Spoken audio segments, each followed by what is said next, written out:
Bruce, you must have something really good too. Of course I do. It's Bruce Danielson, and I guess I'm here to entertain you too. We're here with Billie Sutton, candidate for governor of South Dakota. That's right. How are you doing? Doing well. It's been a busy year. I think we announced June 1st of 2017, and so we're coming up on a year here. Wow. Since we announced. How many cities, towns have you been to in South Dakota? Oh, we've been all over. We've been all across South Dakota. A lot of miles, a lot of people that we got to meet with, and we have a long ways to go, though. We have a lot more towns to hit up. So, as I did with Tim, I brought up one of the people running in the. There's only two candidates running in the Republican primary. Yeah, there were right? there were originally four, but two of them didn't make the ballot. So there's two. So there's okay. two. Yep. And of course we know who they are. Yep. The one thing I brought up with Mr. Borkman was the fact that Chantel has been bringing up a lot of Trump national issue, Fox News, talking point stuff that, and I kind of said to him, does this resonate with South Dakotans?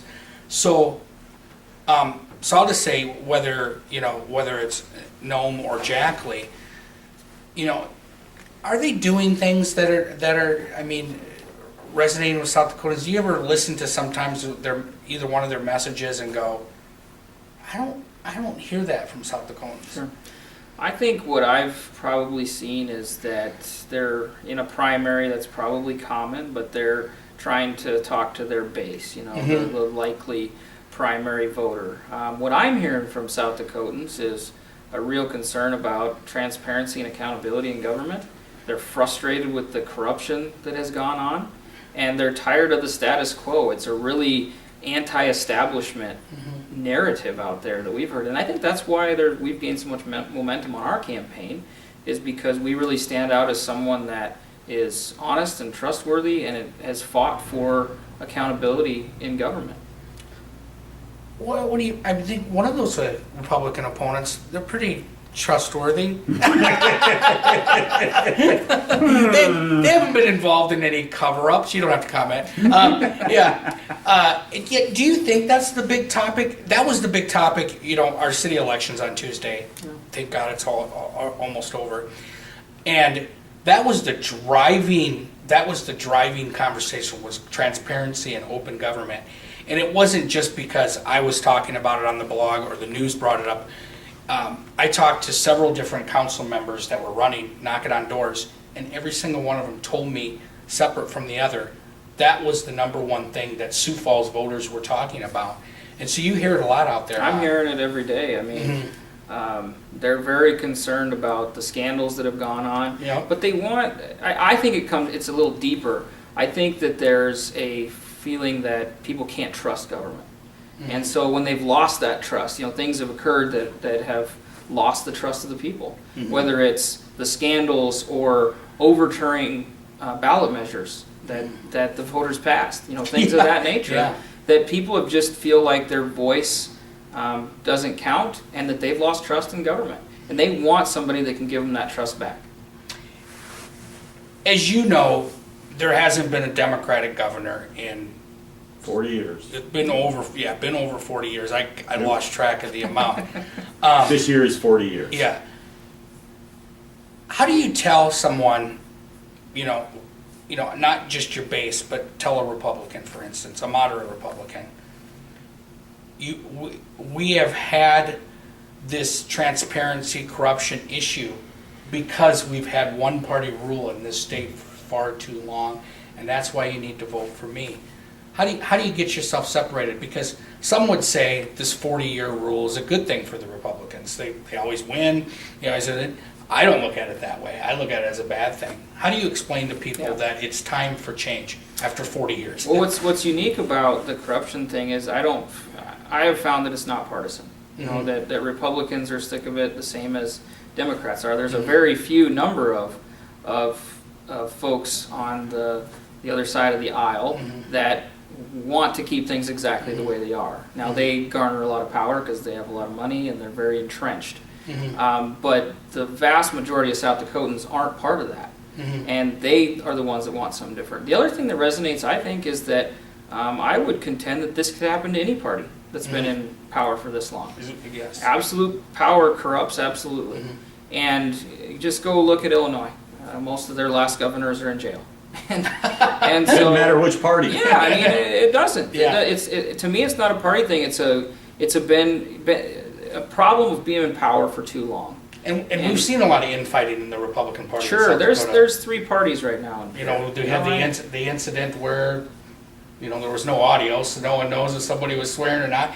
And these fights are all happening within that party too. Yeah, there really are three parties right now, at least in Pierre Yeah. has been my experience, and you know that's something they're going to have to work out. I think we've seen times that way as a party. I'm sure in the past. I'm betting towards the end of the '70s that was kind of becoming the case.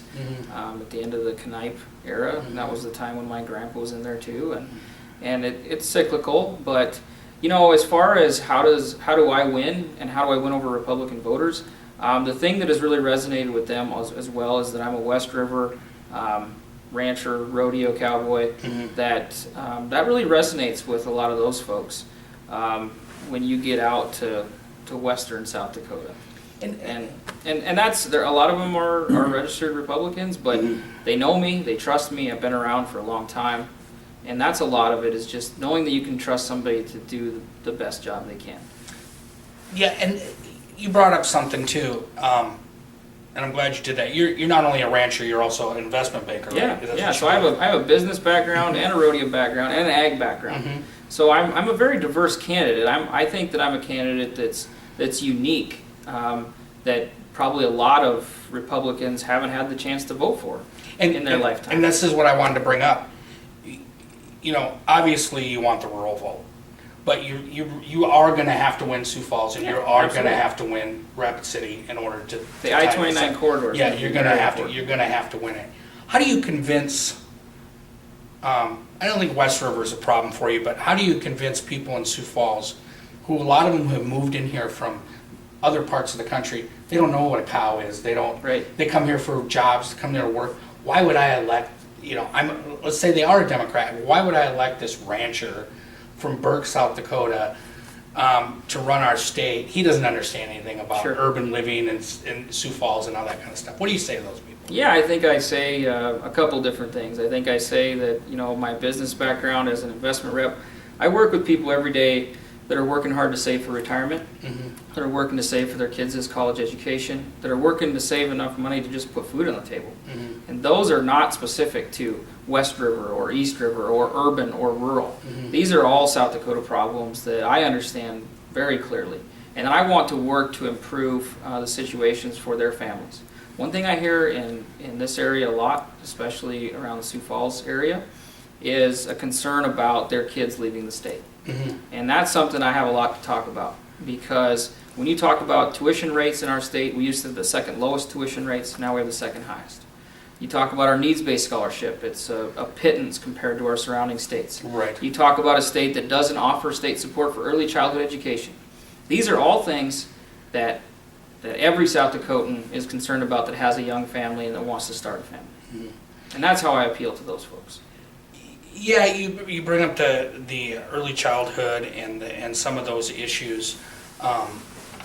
Maybe you go. I'm trying to remember my next question. Well, you know, as we alluded to a moment ago, you know, all the issues that are going on in South Dakota, and you know, we have a very diverse population of needs, both, you know, on the reservations, you know, in Indian country, you know, we have a lot of medical issues that are involved there, and handicapped issues. We now have, you know, we have a high birth rate that's happening right now in Sioux Falls. It's actually a big part of our growth of Sioux Falls is just the babies being born of all the immigrants About that are coming. It's about 75%.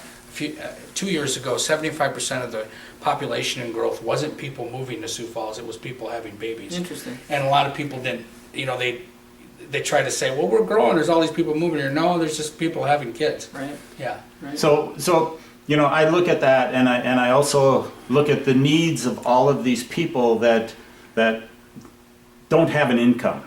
Right. You know, they are Yeah. as my English friends would say, on the dole, of one way or another. Yeah. That we have in Sioux Falls, we have a great healthcare system here.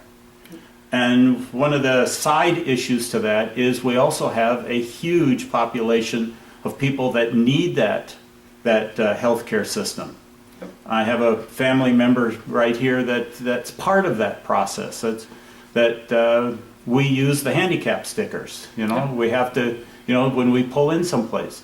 You've had issues in your life, Yep. and you've talked very openly about it. And I think people have to understand that you, I hope, have a plan for how to make things happen for all of these people who are disadvantaged and sitting out there. Sioux Falls has 50 to 75% of the kids that are in public school here are actually getting free or reduced lunches.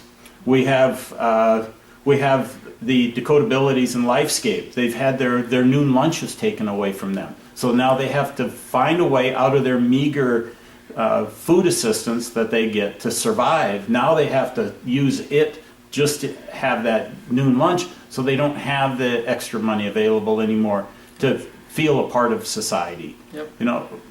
We have a lot of issues here, and I didn't want to preach or anything, but the situations I have to deal with on a daily basis, going to the doctors, etc., with my family members.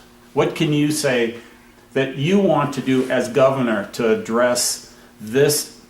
It's a social safety net situation that the state of South Dakota is stripping away from all of these individuals. Yeah, well, the stripping away of that is not right.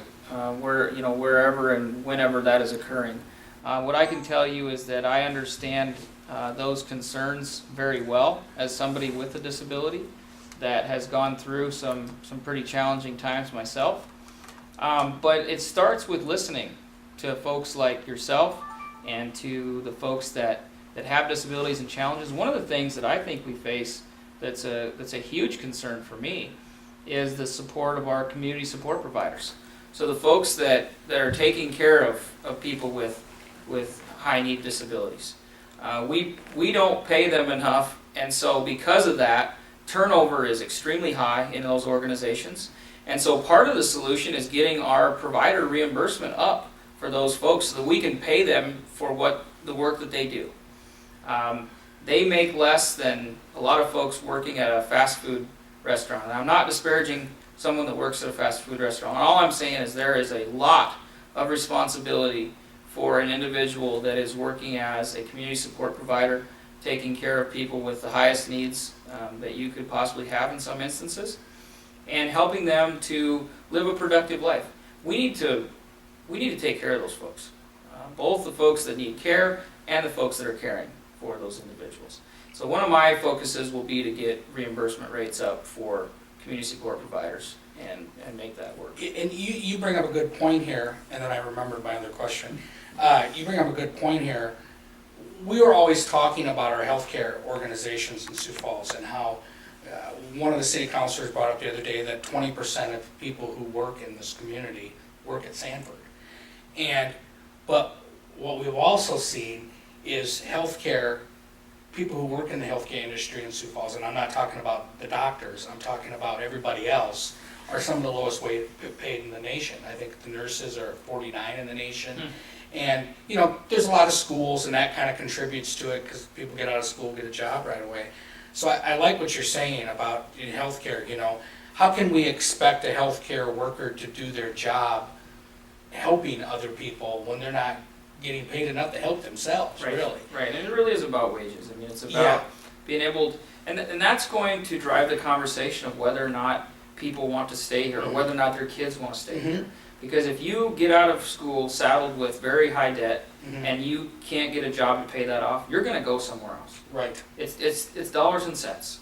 It's an economic issue that we have to talk about. I've had 3 friends that have left South Dakota that work in the medical industry and they had their pay doubled overnight. I mean, literally. I believe. And then my other thing that I remembered, one of your possible opponents just recently went to DC to argue for the online sales tax. And this is kind of a 2-part question. Personally, I think it's going to fail. I think that the Supreme Court's saying it's too complicated. This is a job for Congress to, they need to fix this and have some kind of flat rate or something. What are your feelings on it? And then I'll ask in part So, of that. Your feelings on it. Originally, when I first heard about this issue, I've from the beginning viewed it as a Main Street fairness issue, personally. I think that it's unfair that you can walk into our local electronics store in Burke and look at something on the shelf and go and buy it on my phone and pay 6.5% less. I think that's unfair. Now, technically, if I buy it on my phone, I'm supposed to collect that and remit to the state by law. I'm supposed to do that. We don't have a process in place to collect from individuals. And that's one of the things that I think the Supreme Court is actually arguing is, why haven't states put together something to collect, because they're supposed to be. Yeah. So that might be one of the arguments that hurts it, I don't know.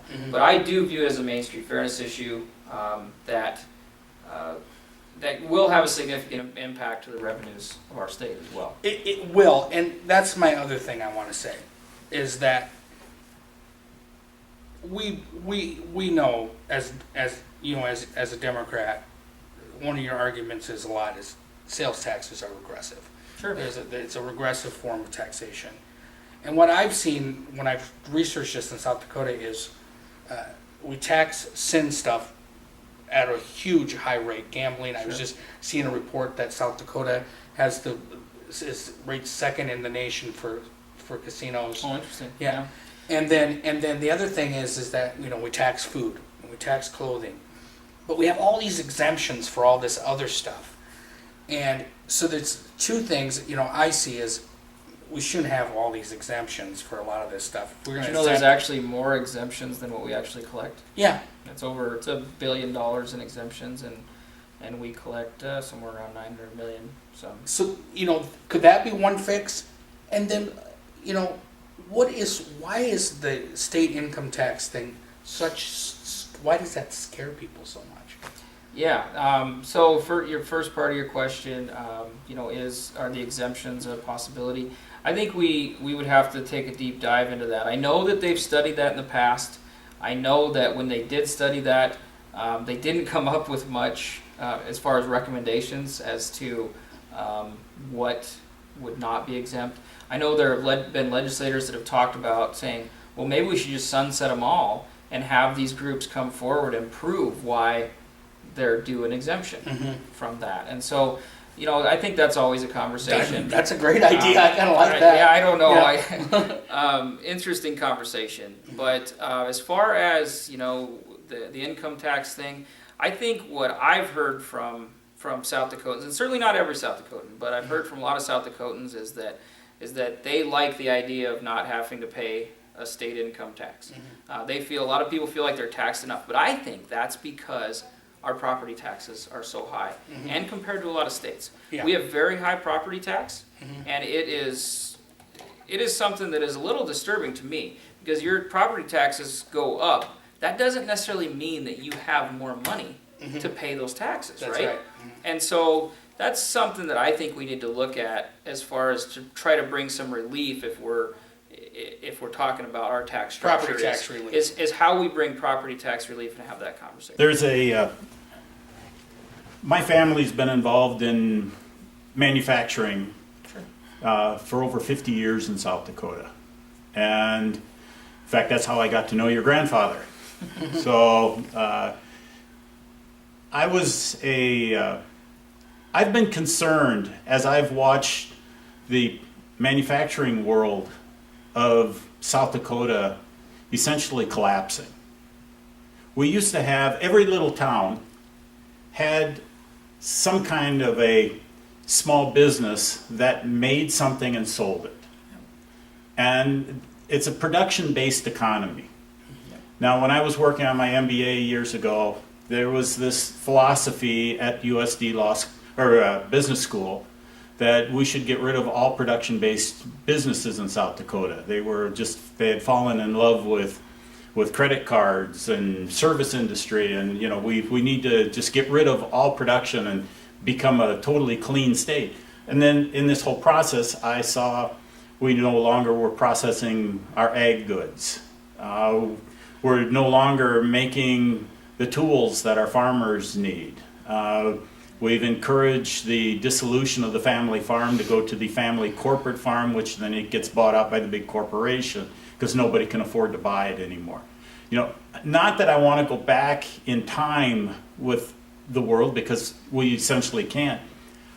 What do you see as moving into the governor's office, finding a way to set up a new industrial development agency and take it away from the tourism department? Yeah. Well, I don't know if we even need to take anything away from anybody, to be honest with you. I think we can grow our economy by keeping our kids here, and in that vein, and I'll explain why here in a second. But one thing that I really think is unique about South Dakota is the opportunity of being so rural. We have a lot of kids then in rural South Dakota. One thing that Burke did, which is my hometown, they partnered with 3 other schools. They partnered with Cologne and Gregory and South Central School District. So all 4 of them got together and submitted a plan to the governor's office and requested for future funds, which the governor has discretion of. He granted them $800,000 to buy 4 mobile units. So each school got a mobile unit. It's like a mobile home, the size of a mobile home probably.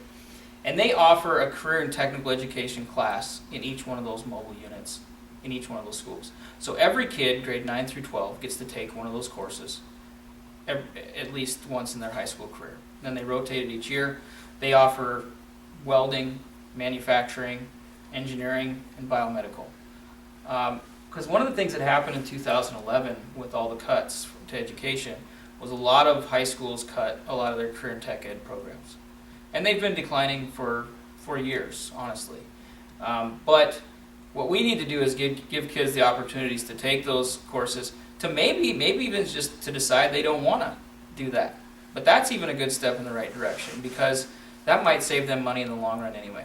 And worst case scenario, they learn a skill that they might use the rest of their life. Worst case scenario. Worst case scenario, they learn a skill. They learn how to use a hammer, right? What Burke does is, and one of those, at least one of those communities every year builds a house. That class builds an actual house for that community to either set up or to ship somewhere. And when we're talking about having a housing crisis throughout our state, there's another leg of the stool in solving the housing crisis, is to create these kind of opportunities in our communities. And I think that goes to your question of how do we get kind of an industrial revolution going again. I think it's getting kids interested in something that maybe they haven't had the opportunity to be interested in a while. What the old IDEA agency was. Mm-hmm. Yeah. They went around and they were the mentors for all of these small manufacturers in South Dakota. And they had amazing people that worked in there, both from economics to bookkeeping to manufacturing. They knew where to pull somebody, and they brought people together, and they had these little workshops that people met up with other individuals. Yep. And I no longer see the state helping in that process at all. I think that's because the state has gotten away from what economic development's really about, and it's about people. Bingo. It's about investing in people. Yep. The state has taken on a model that is so focused on bringing in a corporation or attracting some whale, where rather than focusing on our people and how education ties to economic development and workforce development. We've lost that in South Dakota. We've tried to bring it back with things like the Building South Dakota initiative that myself and my friends across the aisle came up with about 2014. Governor didn't like it. The funding is gone essentially for that. There's only about $5 million a year going into it. It needs 3 times that to be effective. So we have a lot of opportunities, but we have to work together to get it done, and we have to invest in people. Well, and in that vein, when we invest in people here, Yep. from the high schools, the grade schools, you build them up as model citizens. They learn how to work in the system. Yep. And went back several decades ago, I was deeply involved in manufacturing in different businesses. Yep. And one of the problems we had when we learned was that we are at the end of every supply chain here in South Dakota. We have no easy north, south, east, west in basic South Dakota. And everything that we would try to produce, we had to ship materials in to ship it out to somewhere else. And that's when I started really wondering about trying to find ways to put rolling mills and different things in the state and finding ways to do that. Yeah, I think we have to get creative in how we do these kind of things. I think we got to focus on encouraging people to be entrepreneurs and think outside the box. We've just gotten so stale in our thinking, and state government's a big part of that. And I think that's a problem that we all have to face together. And I think we have to figure out a way to keep our kids here and give them opportunities here. And that's going to be my goal, is to fight for our South Dakota kids. There are no harder working kids in the United States than the ones that we have in South Dakota. You look around, other states love it when they get a chance at our kids. Yes. Because they are hard workers and they do the right thing and they have good values. And that's what employers are looking for. So we have a diamond in the rough here that we don't give enough credit to. Well, Billy, I wish you luck. I know that we've got to wrap up here because you have other engagements Yeah. going on. So I wanted to say thank you, and your grandfather would be proud. Well, I hope so.